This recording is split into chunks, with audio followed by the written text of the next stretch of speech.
শুক্রবার জুমার দিন দুপুর 12টা থেকে 2টার মধ্যে আল্লাহ তালার এই একটি নাম 11 বার পাঠ করে আপনি আল্লাহ তালার কাছে যা চাইবেন আল্লাহ তালা আপনাকে তাই দিবেন।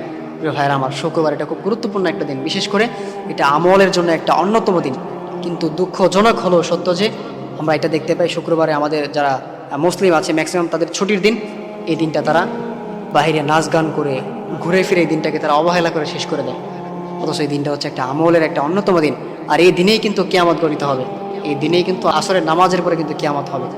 এই শুক্রবার এটা খুব গুরুত্বপূর্ণ একটা দিন, এই দিনকে আমরা অবহেলা করব না। বিশেষ করে খুতবার যে সময়টা আছে, খুতবার যে টাইমটা আছে, অর্থাৎ আজানের পরের যে টাইমটা, এটা হচ্ছে খুতবার সময়, অর্থাৎ 12টা থেকে 2টার মধ্যে যে টাইমটা আছে, এই টাইমে আপনি যদি আল্লাহ তালার এই নামটি 11 বার পাঠ করে আল্লাহ তালার কাছে দোয়া করতে পারেন, ইনশাআল্লাহ তাআলা আল্লাহ তালা আপনার প্রত্যেকটা দোয়া কবুল করে নেবেন।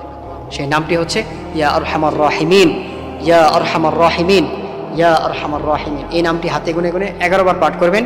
11 বার পাঠ করে এরপর আপনি আল্লাহ তালার কাছে দোয়া করবেন, ইনশাআল্লাহ তাআলা আল্লাহ তালা আপনার প্রত্যেকটা দোয়া কবুল করে নেবেন। এটা আমার কথা নয়, আল্লাহ তালা নিজে কোরআনে জানিয়ে দিয়েছেন, ওয়ালিল্লাহিল আসমাউল হুসনা ফাদউহু বিহা।